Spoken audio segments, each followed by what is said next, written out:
Oke. Tes 1 2. Ya, Oke. kawan-kawan jadi lewat depan sini ya. Guys. Halo.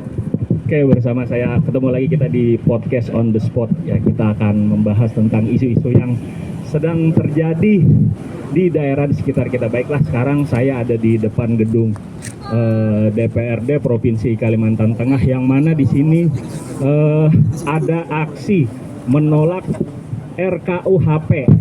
Apakah RKUHP ya? Apa itu RKUHP? Mari kita tanya-tanya langsung. Nih, bisa tolong perkenalkan diri dengan siapa ini, Bang? Nah, nama saya Glenio Sagro Sumbing dari Aliansi Reformasi RKUHP. Oh. RKUHP itu sendiri adalah kitab undang-undang hukum acara pidana, Bang. Oh, itu kitab undang-undang yang mengatur tentang apa sih kalau boleh tahu? Nah, kalau RKUHP itu berbicara tentang formilnya daripada hukum itu, Bang. Prosedur penangkapan, penahanan, dan segala macamnya. Oh, kalau bahasa sederhananya itu adalah bagaimana cara aparat kita bekerja, ya kan? Betul. RKUHP kayak gitu. Cara kerjanya mulai dari prosedur penangkapan hingga penyelidikan segala macamnya, ya kan? Nah, hal-hal yang perlu disoroti hingga menyebabkan RKUHP ini mendapat penolakan itu apa-apa aja sih poin-poinnya? Nah, poin-poinnya itu sebenarnya sangat banyak, Bang. Poin pertama itu meliputi mengenai tentang penyadapan. Oh, penyadapan. Nah, jadi para polisi atau para penyidik bisa menyadap HP kita tanpa izin daripada kita. Oh, iya. Nah, yang kedua itu ada mereka polisi, jaksa ataupun tentara bisa menangkap kita tanpa izin dari pengadilan. Nah, biasanya kalau misalnya kita mau ditangkap kan harus ada izin dari ketua pengadilannya. Iya, benar. Nah, kali ini kita nggak usah pakai izin mereka dalam RKUHP nih. Oh, kontroversi banget ya. Seharusnya Betul. masyarakat ini melek ya, bahwa ini karena akan bersentuhan langsung dengan masyarakat, ya kan. Terus apalagi selain itu yang kontroversi yang disoroti Yang oleh kontroversi kalian? lagi tuh ada ini, Bang, TNI bisa menjadi penyidik. bisa menjadi penyidik. Nah, sedangkan kita tahu bahwa TNI itu kan punya peradilan sendiri.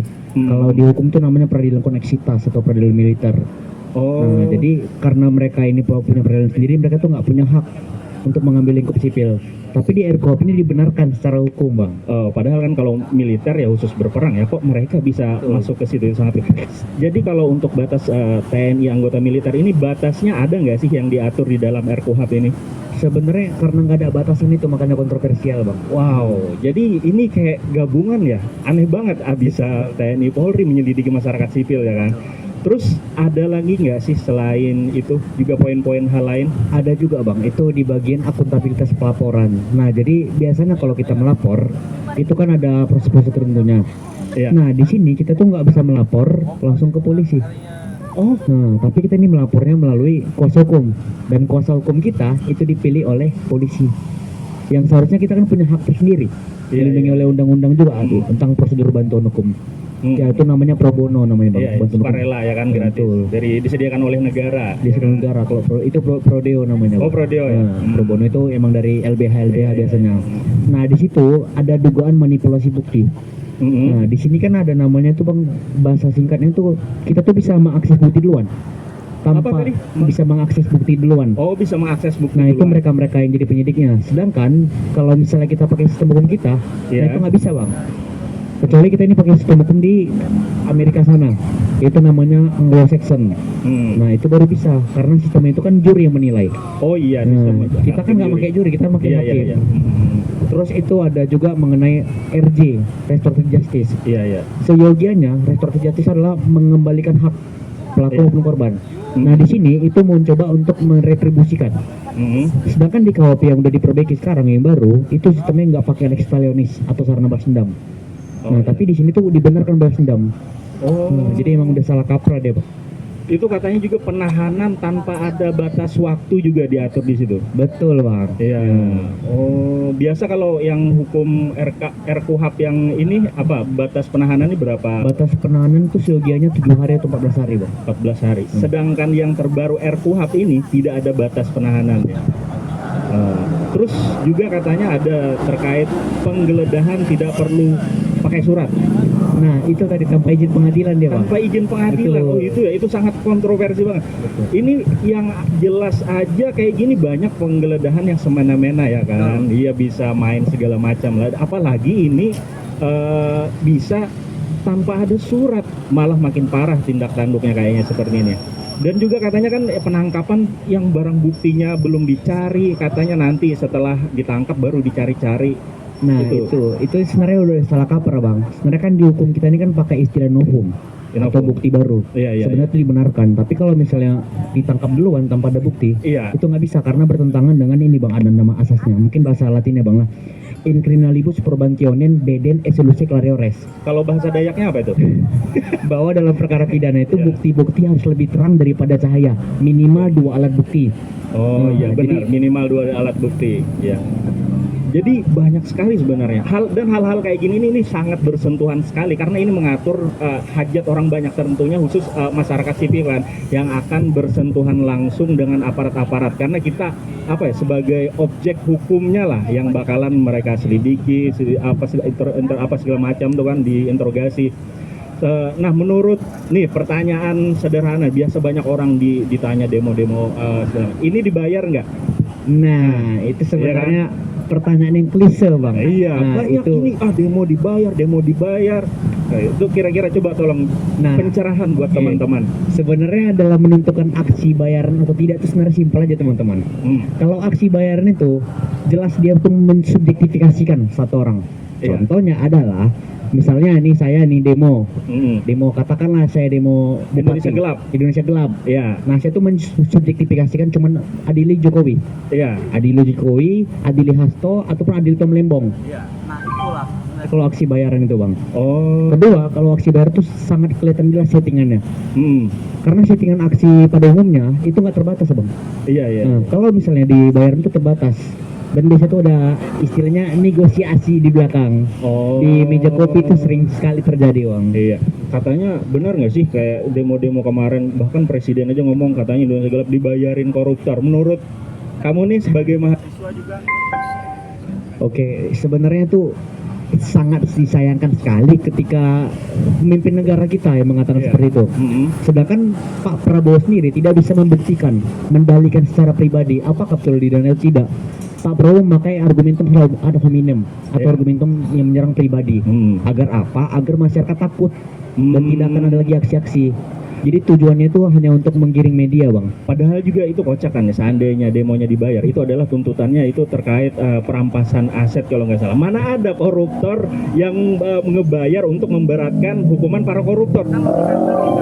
Hanya seperti itu. Jadi jelas banget ini kayaknya tidak mungkin ya kan. Betul gitu ya.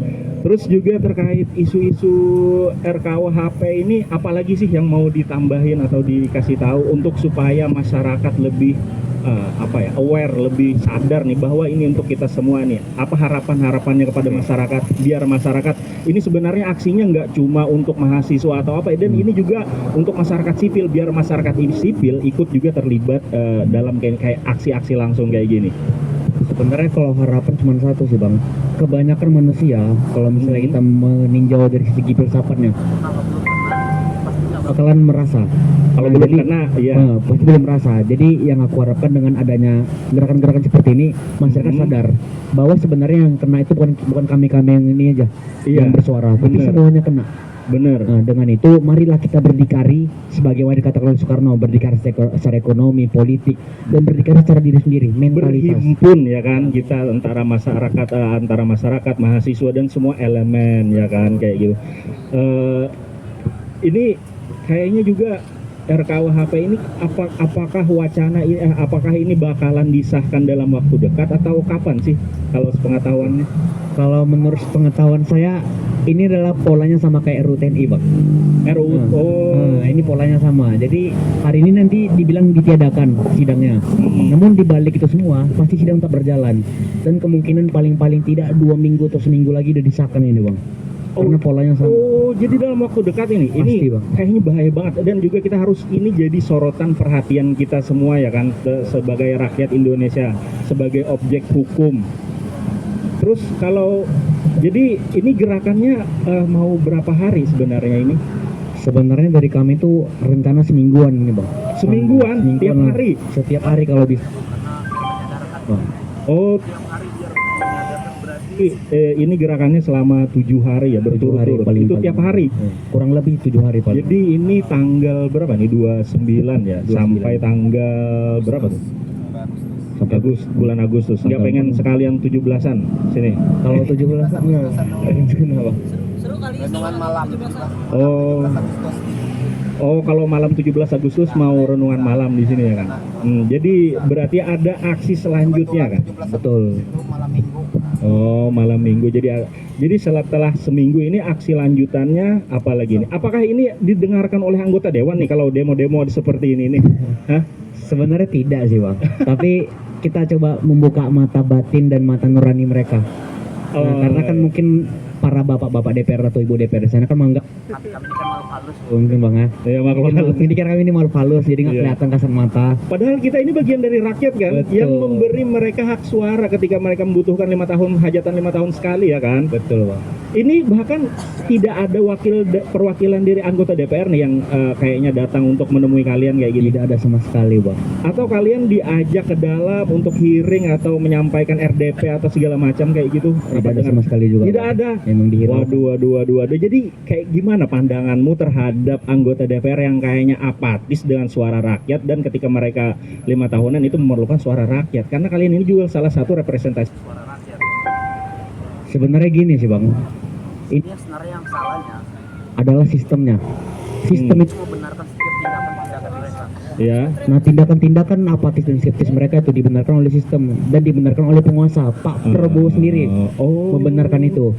Maka dari itu kami sangat menyesal ketika mereka cuma datang 5 tahun sekali doang, datang ujuk-ujuk datang ke masyarakat bilang, nah ini uang kamu pilih saya. Sedangkan pada faktanya mereka sebagai seorang calon sekalipun harusnya menyadarkan bahwa sebenarnya kau itu jangan milih aku berdasarkan uang ini, tapi lihat aku visi misiku seperti apa. Karena itu pasti pemimpin yang paling baik dan benar Bang. Pemimpin yang memberitahukan apa yang jadi kekurangannya dan mengajak masyarakat untuk mencari tahu apa yang jadi mitigasi daripada kekurangannya itu Bang. Jadi sebenarnya tujuan aksi ini apa nih? Ini misalnya tujuannya nih, harapannya anggota DPR menemui atau apa, terus mereka menyerahkan kayak semacam surat rekomendasi ke pusat atau apa harapannya sih dari aksi ini?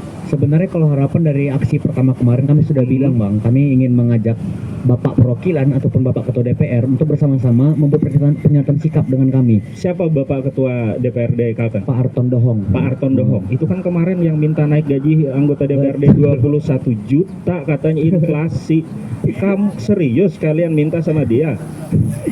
Itu emang Bang, emang agak unik terkadang. Ironi kan? Aduh, ya itu. Terus. Jadi kemarin kami sudah berencana Bang dari teman-teman aksi untuk mengajak Bapak Perwakilan untuk Bapak Ketua DPR untuk menyatakan sikap bahwa menolak kebijakan yang tidak populis, kebijakan yang tidak menguntungkan masyarakat, termasuk RKUHP. Itu ibaratnya sebagai bargaining posisinya Kalimantan Tengah Bang. Karena kan beberapa daerah belum ada yang pernah melakukan hal tersebut. Kalau mengenai poin tuntutan, saya rasa dari aksi-aksi sebelumnya sudah dibawa tentang RKUHP ini Bang. Cuman memang beberapa kali memang tidak disoroti habis karena belum kejadian. Nah, jadi kami mau mengajak pernyataan sikap ini biar ada bargaining posisinya. Biar adalah sikap tegasnya DPRD Kalteng untuk menyampaikan ke pusat bahwa kami bersama-sama dengan masyarakat Kalteng kami menolak. Benar. Oh, berarti semuanya atas nama masyarakat Kalteng ya kan? Itu berarti bentuk surat pernyataan ya harapannya. Berarti adakah dibikin surat atau dari kemarin aksi ada anggota DPR nggak ada? Sebenarnya ada kemarin Bang, cuman tidak mau ikut dengan kami Bang dalam media untuk menyampaikan itu. Alasannya karena katanya Bapak Ketua DPR tidak mengizinkan. Harus izin, harus harus ini. Ya Tuhan. Tandain tuh. Pasti Bang. Iya kan? Jadi seharusnya kan itu kayak menyerahkan surat pernyataan aja. Sebenarnya permintaan kalian itu sederhana kan? Anggota DPR menemui kalian, terus kalian menyerahkan surat pernyataan, misalnya tuntutan-tuntutan. Nah, tugas mereka lagi dari DPRD provinsi ke DPR RI, ya kan, menyerahkan bahwa dari sederhana kan sebenarnya kayak gitu. Apa susahnya ya kan? Enggak. Kok kayak kenapa menurutmu kayak susah banget? Baik cuma menyerahkan kertas rekomendasi dari daerah misalnya ke apa ya, Gedung Senayan sana, ya kan? Menurutku padahal hal-hal ini kan hal yang kayak sangat sederhana sekali ya kan. kok kayak susah kayak gitu. Menurutmu, aduh, ini sebagai warga Kalimantan Tengah juga ironi sih melihat ini. Tapi semoga ya nih kepada teman-teman ini semoga apa ya ini berjalan lancar, harapannya terpenuhi, ya kan? Dan juga ini aspirasi ini didengar banyak orang ya kan teman-teman. Baiklah, jadi mungkin itu saja podcast on the spot pada episode kali 3. Terima kasih ya Bang Len ya. Terima kasih Bang. Semoga kemana-mana lagi. Oke, Pak. Ya.